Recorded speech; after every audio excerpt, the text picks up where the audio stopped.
to be very great, and it seems really, too, to have deep roots in the American psyche. What do you think the basis for this is? Well, from my perspective, I think it's been a kind of conditioned reflex that's been building up in this country ever since the Bolshevik Revolution in Russia, 1917, 1918. There may be some legitimate reasons why people object to communism, but I think the broad kind of fear that we have, in my view, is a conditioned reflex that sort of covers up what our own country's been up to during that period. It seems to me it's pretty obvious that the rationale of the American government for pushing through more and more money to buy weapons, you know, the influence on Congress, is the, quote, fear, military fear of the Soviet Union. Actually, there are two, as far as I can see, there are two forces in the world that are attempting to carry out the, in my view, quite ludicrous attempt to identify the Soviet Union with communism. One is the Soviet leadership itself, which is trying to exploit the positive image of the egalitarian communist tradition for their own benefit. And the other is the United States, the American propaganda system, which also would like to undermine that egalitarian vision by associating it with Russian totalitarianism. But I don't think that we should, and you're right, I mean, this leads to a situation in which the values of the egalitarian socialist tradition, the libertarian egalitarian socialist tradition, are associated in the American mind with the brutal and repressive Soviet state, which in my view has nothing whatsoever to do with communism or anything, no connection with it. And these things, I think, very much should be dissociated. So I wouldn't think that, for example, I think the American people have very good reason, or everyone has good reason, to fear the Russian state, which is a violent and repressive and brutal autocracy. No, I don't know that we should spend our time trying to argue about the definition. I would agree with Noam in a pure sense, but I think in practical political terms, there still is seen as a threat of Soviet communism in terms of American military and foreign policy. Yeah, you're right, but I think we have to separate out the various strands in that threat. It's perfectly true that the United States, or at least, you know, the American leadership and the American ideological system have been very strongly opposed to what they call socialism. But of course they're opposed to many other things too. For example, they've often been opposed to fascism. You know, we went to war with fascist states. They were opposed to national capitalism in Europe. I mean, the United States has been opposed to democracy. For example, we were opposed to democracy, to a New Deal-style regime in Guatemala. And in fact, there's a general principle of which the opposition to so-called socialism is just one special case. Namely, the United States is opposed, naturally, to any attempt on the part of any society to use its resources for its own purposes, instead of to integrate itself into what we call an open world system, which means a system that's open to American economic penetration and political control. If any society deviates from that, whether it's capitalist, fascist, communist, you know, democratic or whatever, the United States will be opposed to it. It's very handy to use the, quote, Soviet threat, or the phrase communist threat, to cover up the efforts to protect American hegemony everywhere in the world. We got some 2,000 bases all around the world. The Russians have nothing like that. If you came down from Mars, it would be, our country would be seen as the expanding power, but the American mindset is just the opposite of that. We see the Soviet Union, they're the threat out there, and we're sort of just minding our own business. We've brought up now a number of times the question of life in the Soviet Union, repressive society. Various words have been used to describe it. Is this a given? In other words, are we all in agreement that the Soviet Union is a very repressive society? Dissent is totally stifled. It's authoritarian, totalitarian, absolutely no freedoms, you know, in that society. Is that an accurate perception? I don't think it's a very difficult kind of question. If you're an ordinary worker, and you know, then things may not be quite so bad. But if you try to go beyond that, you run into a bureaucracy, you run into all kinds of constraints on what you can do. If you're prepared just to be an ordinary John Doe and not cause too many problems, you may be all right. Because one of the things the Russians do, which is important to them, is to say there are a different set of rights in their country. It's a question of medical rights. Whether the treatment is good or bad, has to be judged differently, but at least they espouse that. They say full employment. Right. Now, of course, there are some people who are unemployed. If you're a dissident, you can be unemployed, and then there's no unemployment compensation because by definition there's no unemployment, so what do you need unemployment compensation for? So for you, that can be bad. So in those areas, the Russians indeed are kind of, there's like a social contract which says we'll take care of your elemental economic needs. Now, we don't do that too well in this country, and one of the biggest strains that Russians keep throwing up to me is how can such a rich country like the United States tolerate unemployment? And that's not an easy question to answer, if there's an answer at all. But when you go beyond that, I mean, the Russian system is a very strict one, and you're not allowed much deviation. And if you want to step out of line, you're going to find that you're subject to all kinds of pressure, possibly jailing. It's not to say that things are free in this country, but in the Soviet Union there's much greater fear. If you go to visit somebody's home and they don't have authorization before, and you walk in, you don't talk because they're feared that somebody will hear you speaking English or Russian with an accent. It's a very frightening kind of thing. So I mean that is a problem that exists and is real. Let's say that every one of these criticisms has some validity. From my perspective, the nuclear arms race is just going to make matters worse. I mean, I think there's historical reason for the Soviet Union to be fearful of the West. There was, as I said earlier, there was the counter-revolution in the beginning. Then there was a whole period, and we had the atom bomb. They didn't have it, and they felt they were being intimidated. A whole series of incidents where there is this fear of the West. And I would say that there could perhaps be a solidarity movement, as in Poland, in the Soviet Union in 15 years if we had genuine coexistence and detente, because I imagine Soviet workers, like Polish workers, are sort of fed up with the top-down stuff. So I don't know that we need to argue basically that most Americans would not like to live in the Soviet Union. And maybe you're a black teenager in Detroit out of work. It might look pretty good to be in a place where there's no unemployment and you can go to school without joining the army and so forth. But be that as it may, I would say that what the problem we've run into is the Soviet Union has been on the defensive, that the repression, the possibility of intervention along its frontier, all of that is aggravated by the American initiatives in keeping the arms race going.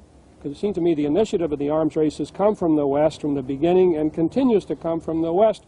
And Mr. Reagan criticizes the Soviet Union for all perhaps the good reasons, but his policies, in my view, are almost calculated to reinforce and aggravate and make the situation worse. Well, I think Russ has distinguished things properly that ought to be distinguished. On the one hand, there's the question of what kind of a society the Soviet Union is. And I think I doubt if either of us would disagree in any serious way with what Marshall just said. It's a highly repressive society which has a kind of social contract that puts a floor under certain kinds of suffering. Okay, that's the kind of society it is. Separate question is what kind of a threat it poses. Those are very entirely separate questions. I mean, you could have the most brutal, murderous society internally, which just wouldn't happen to be a threat outside. You have the freest.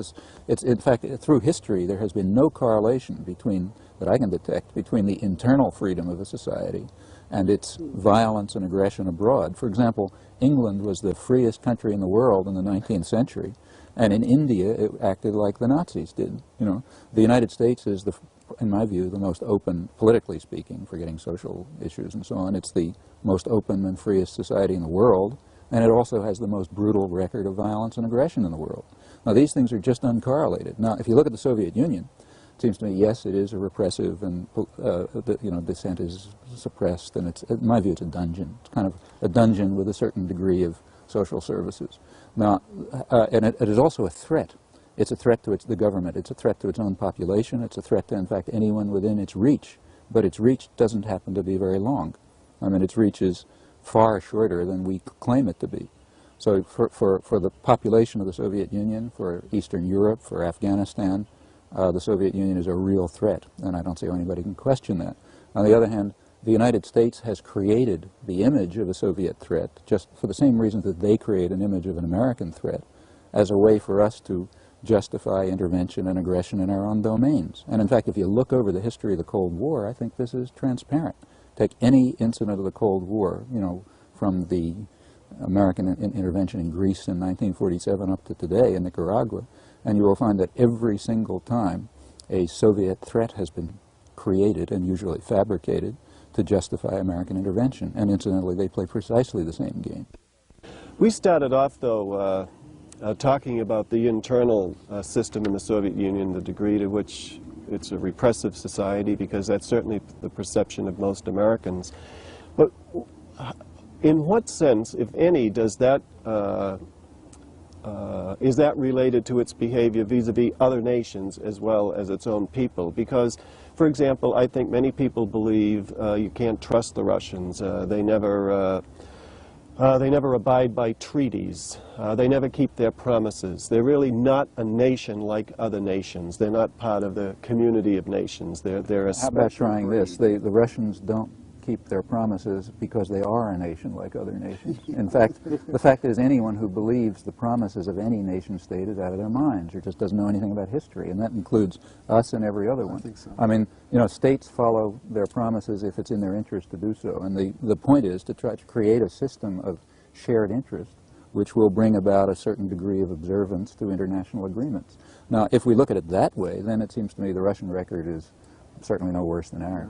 In fact, it's pretty good in terms of arms control, because I think the Soviet government sees it's in its interest to observe those treaties, and the SALT I treaty, even SALT II, though Mr. Reagan insinuated the other day maybe they weren't keeping some of the SALT II provisions, even though it's not been formally ratified. I think both sides, you know, for pragmatic, prudent reasons, have been living up to it. I think Noam is absolutely right. In fact, Mr. Reagan right now is violating our solemn agreements to both the Organization of American States and the UN with this business in Nicaragua, which is just typical of how big power states operate.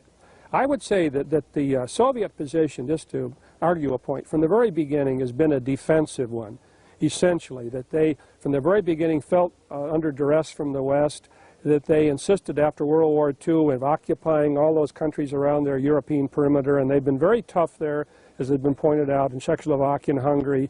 Afghanistan is on their frontier, and that along that line, there's no doubt there's much to be criticized. We criticize the internal repression. But both of those things, I think, get confused in the American mind with this idea of a Soviet military threat to the United States. Because most of the arguments go back to Afghanistan, for example, or Poland, and I think you could admit all of the negative things and still argue that their whole position militarily has been one of reacting and responding to the West, even today. Their leaders say we will never first use a nuclear weapon, and Mr. Reagan says no. Mr. Reagan brings up the whole Star Wars concept now of outer space. They have been pressing against that. So I mean we should need to discuss this issue as to whether or not it isn't true that the threat and the initiative in the arms race has come from the United States rather than the Soviet Union. But I don't think that's the only issue involved. I mean, but I don't, so the Russians indeed do tend to be defensive about their perimeter, although Afghanistan is again another issue. But I don't think it's fair to say they've only been concerned just about their perimeter. I mean, the best illustration in my mind was Khrushchev's attempt to put the missiles in Cuba. That, I think, Americans look upon as going outside. Now, that's not to say that we haven't done the same thing to them. It's a question of how do the Americans perceive it. In other words, the Russians are not innocuous. There's another problem involved, and that is that as concerned as I am about our military-industrial complex, I'm equally or even more concerned about the Soviet military-industrial complex because I think it's more powerful. Let me just introduce a qualification. I don't agree with you about the Cuban Missile Crisis. I think that was a perfect example of a defensive move. And we maybe could go into that, but let's... I don't know how you would define offensive. Well, that's defensive because, in fact, what the Russians were trying to do was to counter an overwhelming advantage in missiles that they knew that we knew. Sure. It was after Penkovsky. Well, maybe we should put that aside. But aside from that, I think your point is not only right, but it's exactly what we ought to be talking about. If you look at the history of the arms race, there's just no doubt that the United States had the initiative. But the reason for that, I think, is very simple. We're a more powerful and more technologically advanced country. So, of course, we're going to always have the more advanced military technology.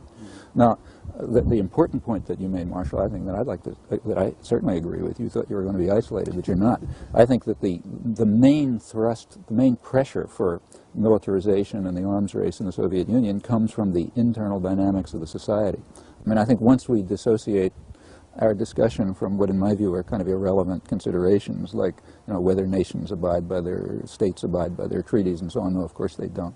And we ask ourselves, what is the concrete situation today? I think what we see is that the United States is deeply committed to a massive program of domestic militarization for the same kinds of reasons that drove it in 1961 and that drove it in 1950, and that have nothing to do with any perceived international threat. And we ought to understand that.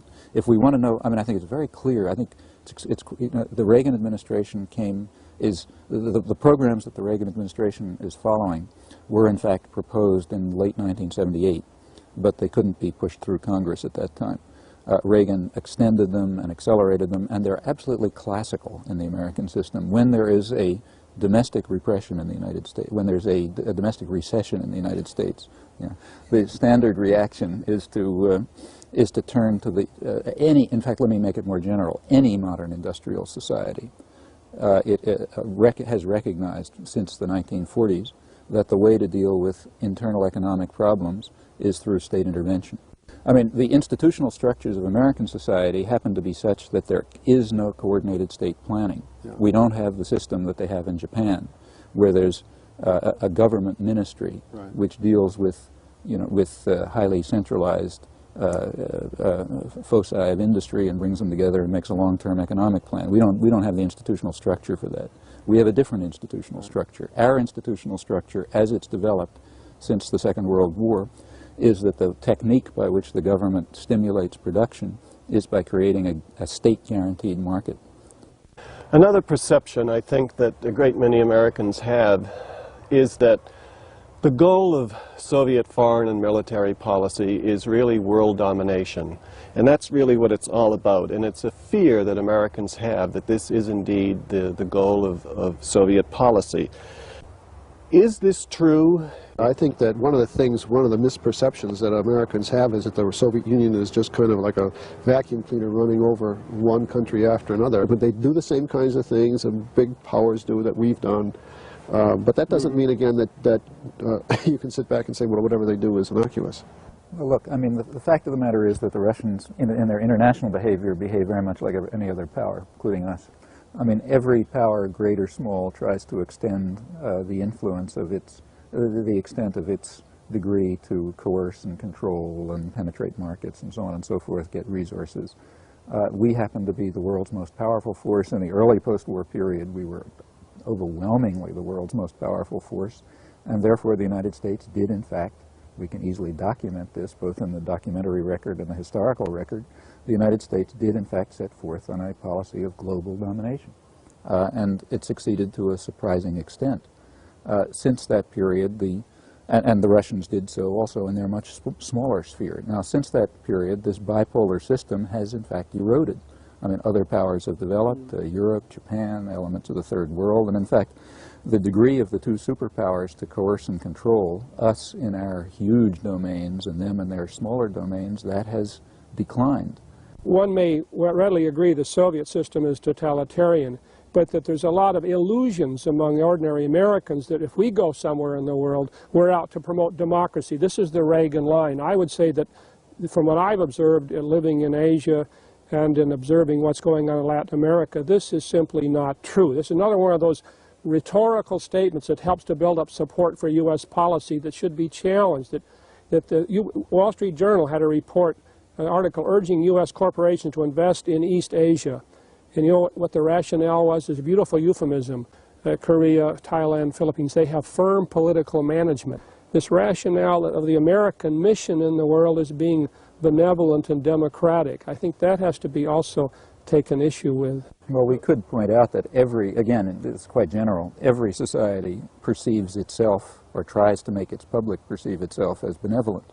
I mean, the British were carrying the white man's burden, and the French had a civilizing mission, and the Russians are doing their internationalist duty when they invade Afghanistan, and the United States is preserving democracy. And all of this, I mean, we are as much interested in democracy as the Russians are interested in socialism. In fact, we, over and over again have overthrown democratic regimes if they didn't do the kind of thing we wanted them to do.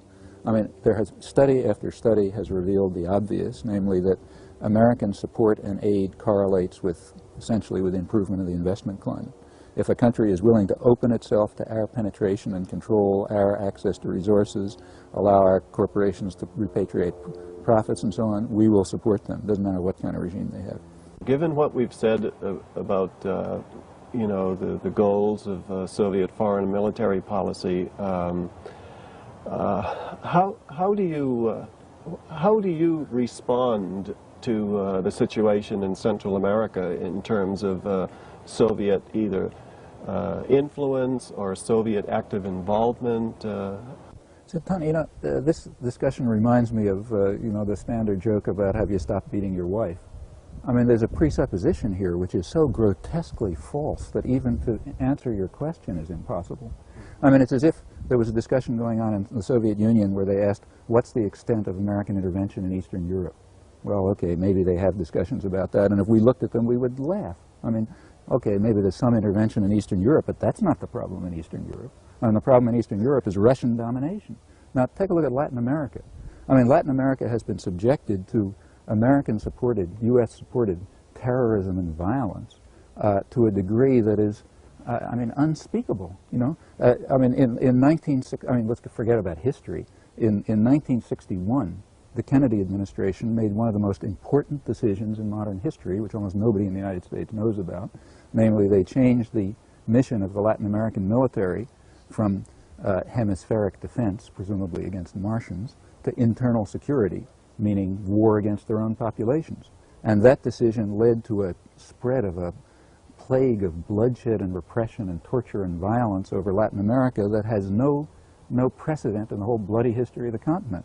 As country after country was turned over to national security states with a kind of a Nazi model, and I mean that quite literally, with constant American intervention and support. Now we look at that history, and then we ask, what is the extent of Russian intervention in Latin America? One of the things, it's true that we've done all these other things which really deserve to be criticized. At the same time, we've done some other things which you simply overlook, which indeed are worthwhile. We have tried some economic aid, and in some cases... The Russians. Yes, for example, in Afghanistan, yes. The Russians have done some decent things. Yes, they have. I don't deny that for a second. Fine, what does that have to do with anything? If we're talking about Afghanistan, we talk about Russian aggression, not the fact that they have, on the side, done some decent things to try to win people over. Of course they do. Sure, okay, but I mean, the point is that there was a view of Russian interference in Latin America and in South America itself against, in some cases, the legitimate regimes, which weren't always wrong. I mean, you know, that these countries have problems. They have economic problems, and indeed any kind of society in the third world generally has problems almost by definition. They're not strong democracies. They've got economic growth problems, and they lend themselves to criticism and pressure on either side. And let me just raise one other thing that you know, as Americans, we really do give our country a hard time, deservedly so for the most part. I wish that were true. What the problem in the United States is that we fail to criticize American policy. The amount of real critical analysis of American policy is minuscule in the United States, and what there is can never reach a mass audience. One of the perceptions that is being suggested at the present time is that that one way to demonstrate that the Soviets do have as a goal in their foreign military policy world domination is the size of their military, that it's not just a defensive type military, it's also offensive. And in fact, we're told that the Soviets are really militarily superior to the United States at the present time. So what about the Soviet military? First of all, is it true, would you say, that the Soviet military capacity is superior to that of the United States at the present? Ask the Joint Chiefs, who are asked that every session of Congress. Constantly they ask them, well, would you trade the American military system for the Russian military system? And the answer is a horse laugh. We should tell the truth about the Russians. We should understand how repressive they are. We should understand how brutal they are and how aggressive they would be if they could get away with it, which they can't in most places. But if you look at the Russian military system, the fact is that its character is wildly exaggerated in American propaganda. And in fact, all of this has been exposed. It's been exposed over and over again, and the exposure has no effect. So, for example, take the way in which the United States determines the character of the Soviet military system. I mean, this is such a, you know, this is so farcical that people who know about it just laugh. I mean, what we do is the CIA calculates what's called the dollar equivalent of the Russian military expenditures. That means we ask, how much would it cost us to produce the Russian military system? And the answer is some huge number. The reason it's some huge number is that they're so hopelessly inefficient. I mean, that's a labor-intensive system, backward labor-intensive system. And for us to create a backward labor-intensive system would be extremely expensive. I mean, for example, if you ask the question, what would it cost, what's the dollar equivalent of the Russian agricultural system? Suppose somebody asked that. What would it cost us to duplicate the Russian agricultural system? Well, the answer is it would bankrupt us. You know, if we had to pay, 100 million peasants to farm inefficiently, it would just would bankrupt us. No, but we don't conclude from that the Russians are ahead of us in agriculture. Now, the fact is, suppose you were to ask, what is the ruble equivalent of the American military system? Well, we do. But you know what the answer is? The answer is that it's infinite. Yes. Yeah, because the Russians simply cannot duplicate our military system. If they could spend every ruble they have in Russia, and they can't duplicate our military system, because it's just too advanced for them. Well, at the very least, then, there's this adversarial relationship. Do either superpower want to change this? Or is each of them benefiting from this present situation? So much so that they're willing to escalate things even further. I don't think either side benefits in any long-run sense, but I don't see any indication that either side is going to do something, take any unilateral action. It may very well be that the Russians could use the resources that are going to the military sector. They could certainly use them to, if they could be converted, which I don't think will be easy. So I don't see any, answer your question, I don't see any action at our level, I don't see any action at their level, and I think it comes, the motion that I do see is coming from kind of citizen activity, and I would only hope that there would be something comparable in the Soviet Union, and about that I'm not very optimistic either. We cannot create initiatives in the Soviet Union, so it's pointless to discuss it. We can ask, what can we do here? Now, what we do here, if we want to be logical about it, has to be directed at two ends, at cutting down the American commitment to the arms race and at cutting down the Russian commitment to the arms race. And fortunately, the very same actions contribute to both of those ends. Now, just consider for a minute the dynamics of this system.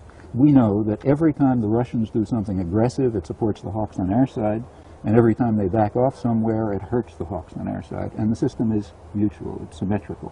So the fact of the matter is that the best way in which we can contribute to the reduction of aggression and militarism in the Soviet Union is by constraining our own militarism and aggression, which their hawks use, just as ours do, as a way of mobilizing their own populations. And in fact, my view is that's why the Cold War persists. In fact, it is highly functional for the more brutal and militaristic elements in both societies.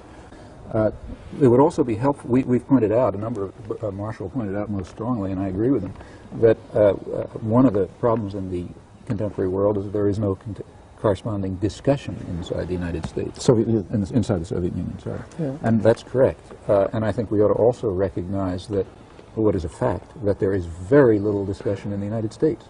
The spectrum of discussion in the United States is extraordinarily narrow. I mean, it's not narrow because the government comes and throws you in a concentration camp. It's narrow for other reasons. But for example, well, the things that I just said a few minutes ago, which Marshall doesn't agree with, fine, that's his right not to agree. But the point is, the things I have said literally cannot be expressed to any large audience in the United States. There is no way for those views to be expressed to anything more than a marginal audience in the United States. So nobody stops me from getting up, let's say, at a college meeting called by a couple of students and saying these things. Mm-hmm. But everything stops me or anyone else who believes these things from approaching any large audience. Now, what that means is that, in effect, almost the entire discussion in the United States, and this is literally close to 100%, is within a very narrow framework of assumptions, and people who think that those assumptions are wrong, like me, simply have no access to any large audience. Marshall keeps bringing up, well, I wish they had a movement comparable to ours. Well, given their history, given the fact they've never had any experience of popular democracy as we have with our voluntary organization, I think this is almost irrelevant. That's not going to happen in the same way. But on the other hand, from my experience there, which he agrees with, there's no denying that Soviet people across the board are fearful of another war. And I think there's been a lot of criticism of the bureaucracy. There are letters to the editor criticizing the bureaucracy. So if there was coexistence and there's pressure from the bottom for a more open society, wouldn't it seem reasonable that the government, as long as it doesn't feel threatened, would make some concessions to these pressures? To me, that is a common sense perspective. And I just wish that we had enough strength in our own system, you know, to move in that direction and away from this idea of name-calling and military threats. And it's a risk either way. I just remind us again, it's a risk either way, because each day that the present situation continues, there is a risk of war through accident. So let's take our risks on the basis of our own heritage and our belief in human beings as having this capacity to act reasonably in our own interest.